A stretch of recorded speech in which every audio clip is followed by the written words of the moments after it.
رات کے اس وقت 11:30 بج رہے تھے کہ کمرے کا بھیڑا ہوا دروازہ بے آواز کھلا۔ میں اس وقت جاگ ہی رہا تھا۔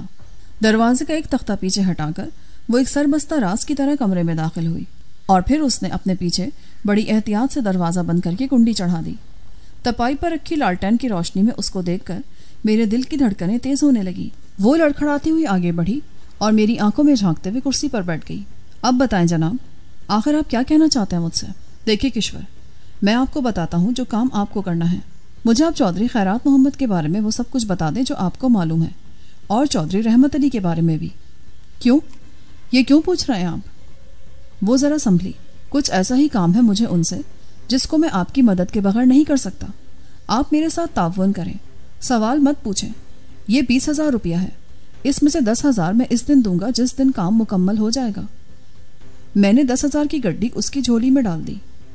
وہ نوٹ اس نے ہاتھوں میں پکڑ کر تاش کی طرح ایک طرف سے چلائے اور ان کی ہوا کو محسوس کرتے ہوئے بولی، چلے میں نے یہ نوٹ رکھ لیے، مگر اب بتائے تو صحیح کہ ان کے بارے میں آپ کیوں پوچھتے ہیں؟ میں نے کہا نا کہ آپ سوال نہیں پوچھیں گی۔ چودھری رحمت علی کب سے ہے یہاں؟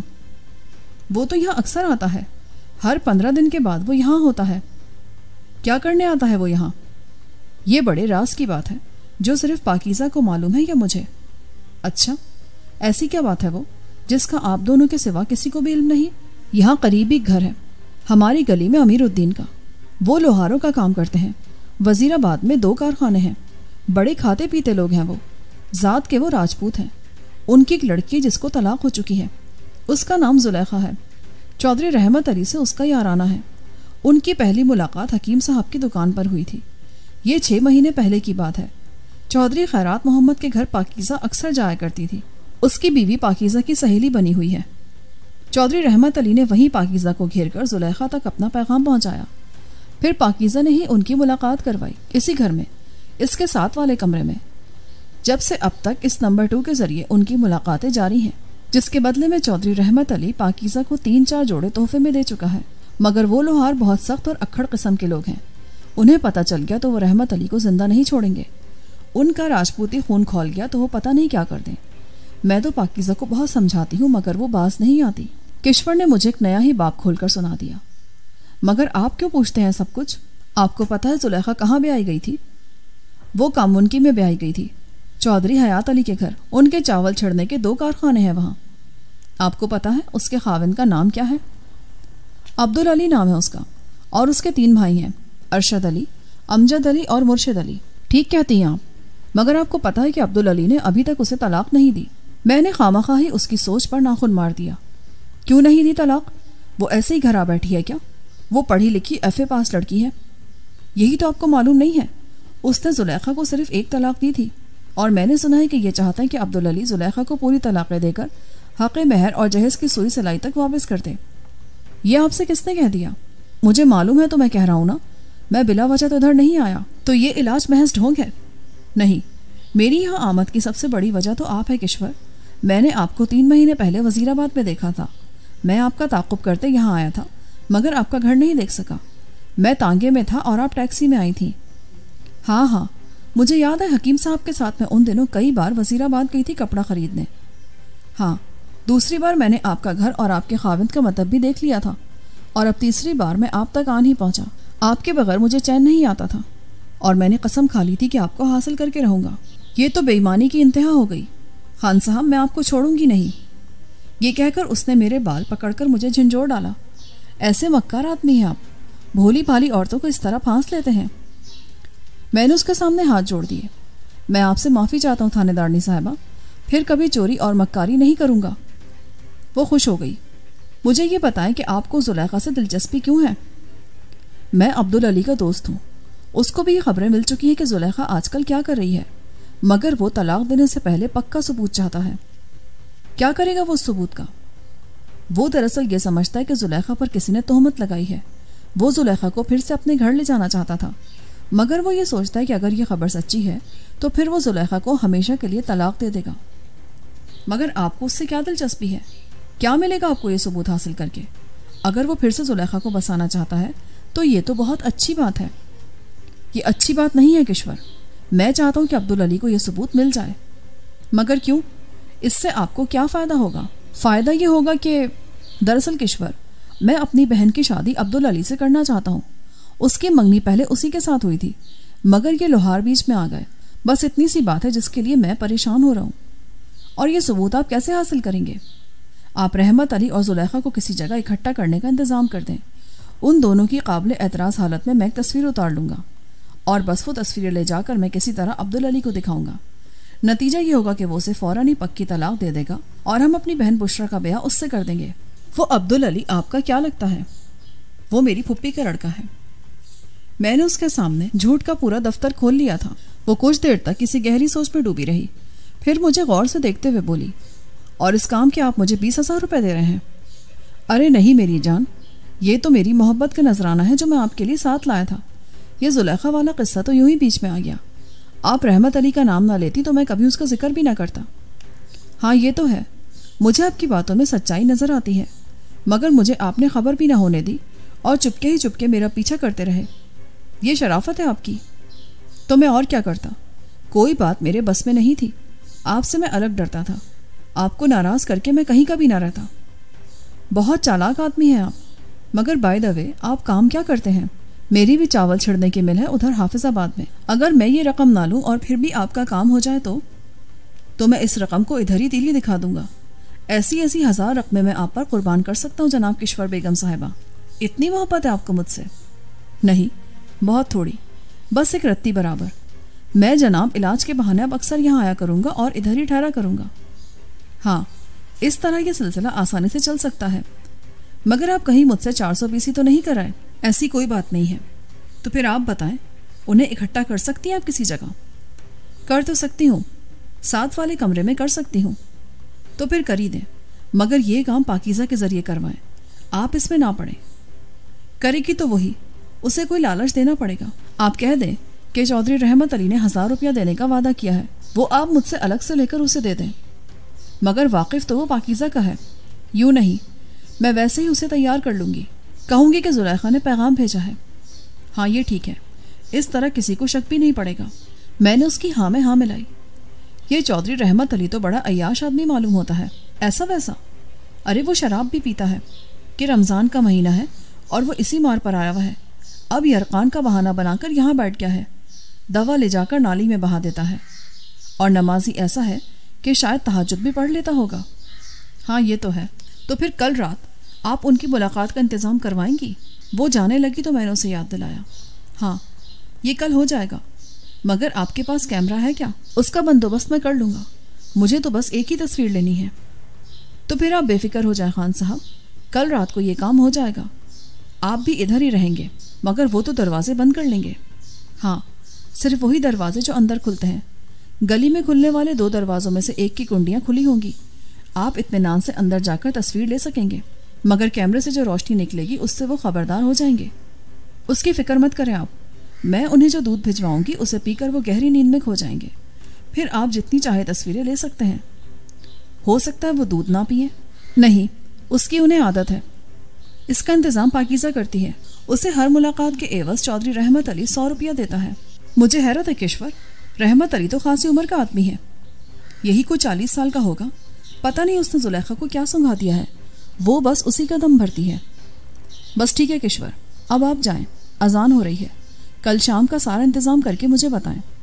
آپ بے فکر رہیں، یہ کوئی مشکل کام نہیں ہے۔ نوٹ ابھی تک بستر پر تکیے کے نیچے دھرے تھے، وہ میں نے اٹھا کر اس کے ہاتھ میں تھما دیے۔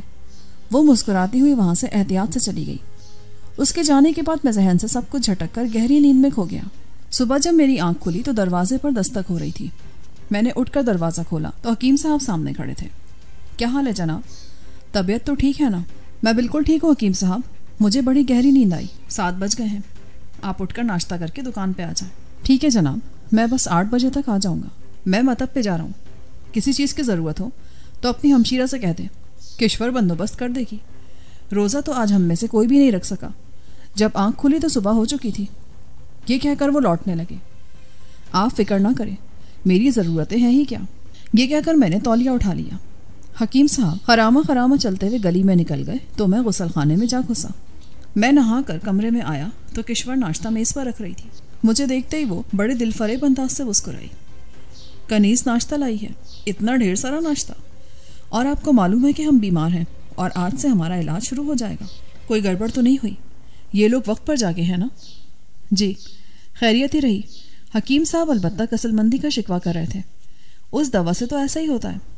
تو پھر اب کیا سوچا ہے آپ نے؟ کچھ بات کی آپ نے زلیخا سے؟ مجھے ضرورت ہی پیش نہیں آئی۔ زلیخا نے خود صبح صبح آ کر یہاں پاکیزہ سے کہا ہے کہ وہ آج رات چودھری صاحب کو یہاں بلا لے۔ یہ تو بہت اچھا ہوا۔ معلوم ہوتا ہے ان دونوں میں بڑی گاڑھی چل رہی ہے۔ ہاں جی، عشق نے دونوں کو باندھ لیا ہے۔ زلیخا کچھ زیادہ ہی ریشہ ختمی ہو رہی ہے۔ طے یہ پایا ہے کہ چودھری صاحب کو آج رات 11 بجے یہاں بلا لیا جائے گا۔ پاکیزہ نے یہی کہا ہے۔ تو بس ٹھیک ہے، میں کیمرے کا بندوبست کر لیتا ہوں۔ اس کے لیے وزیر آباد جانا پڑے گا۔ آپ ناشتہ کریں، میں اوپر جا رہی ہوں۔ میرا یہاں زیادہ دیر بیٹھنا ٹھیک نہیں ہے۔